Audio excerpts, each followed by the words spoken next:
that led her to cave and go up to the Hill and apologize was solely coming from Capitol Hill and from, some of these outside groups, or was the pressure coming from within the administration? Was she getting pressure from the White House?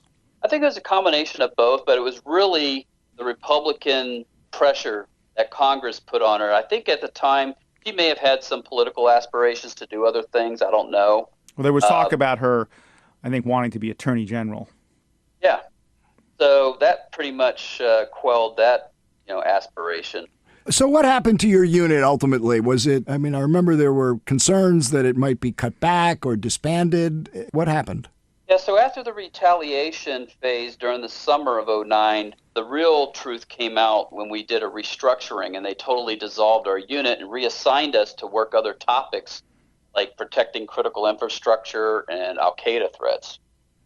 So was there anybody at the Department of Homeland Security who took your place and was monitoring these extremist hate groups?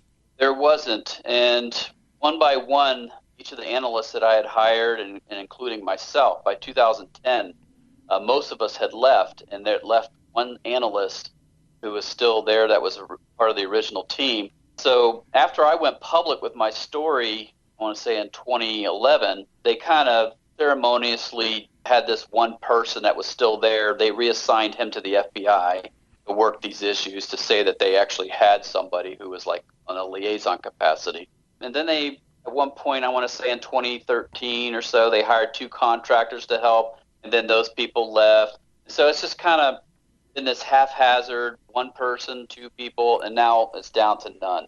But, Daryl, do you think an element of this whole episode and why it played out the way it did was because we as a society and in our politics were still so focused on the Muslim threat in the wake of 9/11 that, you're always fighting the last war, and no one really wanted to focus on other kinds of threats, especially threats coming from, white Americans?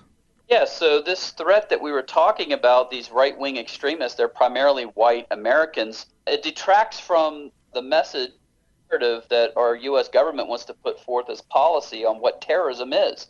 And that is somebody that lives in the Middle East, who has a funny-sounding name, dresses differently and talks differently, and aspires to this radical Islam.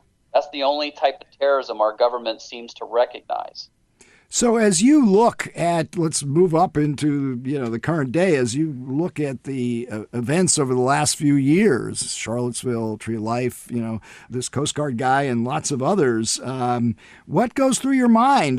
Does this rise vindicates the very threat that you were warning about? I don't get any satisfaction in knowing that I was right, but year after year after that report, you see that we were telling the truth, that I was doing my job. At the point when I wrote that report, I had 16 years of intelligence experience looking at these types of groups. So, I was just trying to do my job. And the fact that it fell on deaf ears and got distracted and minimized and deflected is sad to me every time I hear on the news that there's been another attack year after year after year, more people dying. And, Daryl, not to end on a dark note, but to follow up on Mike's question, how grave do you think this threat is at this particular moment? It seems in this case of the Coast Guard Lieutenant Hassan, if he had been able to pull off what he wanted to pull off, huge numbers of people would have been killed. And we're just seeing so many of these episodes. How do you assess the level of the threat, and how worried should Americans be? When I wrote that report in 2009, I was forecasting maybe a 4 to 8 year cycle. Here we are in year 10. I never believed that this would last this long. And the fact that they continue to operate at a heightened state and that we continue to have these attacks is very concerning.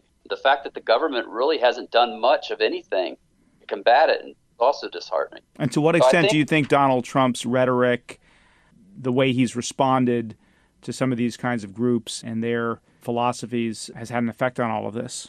This is the first time under a Republican administration that we've continued to see these right-wing groups thrive.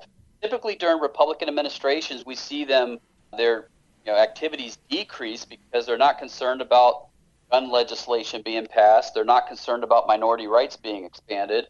And so typically during these Republican administrations, we see these activities of these far-right groups actually decrease. This is the first time we've seen it stay at the same level as it was under the Democrats. Well, if anything, it seems to be getting worse, doesn't it? In some respects, it is, because the 2016 election campaign was very vicious. There was a lot of mean-spirited things that were said and kind of took the hostility to a new level. And I think it's given kind of the green light for these people to continue to do what they're doing. And we see hate crimes increasing. The level of bigotry in this country hasn't been this bad in decades.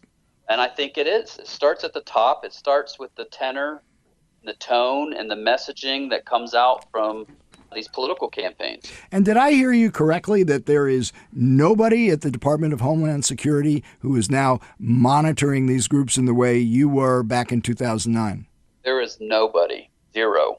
Well, that seems pretty concerning in and of itself. Daryl Johnson, thanks for reliving what was obviously a painful experience for you, but highly relevant to our current situation. Absolutely. Sobering stuff, but let's hope that we all can draw some lessons from your experience. Thank you for having me. Thanks for joining us on this episode of Buried Treasure. Don't forget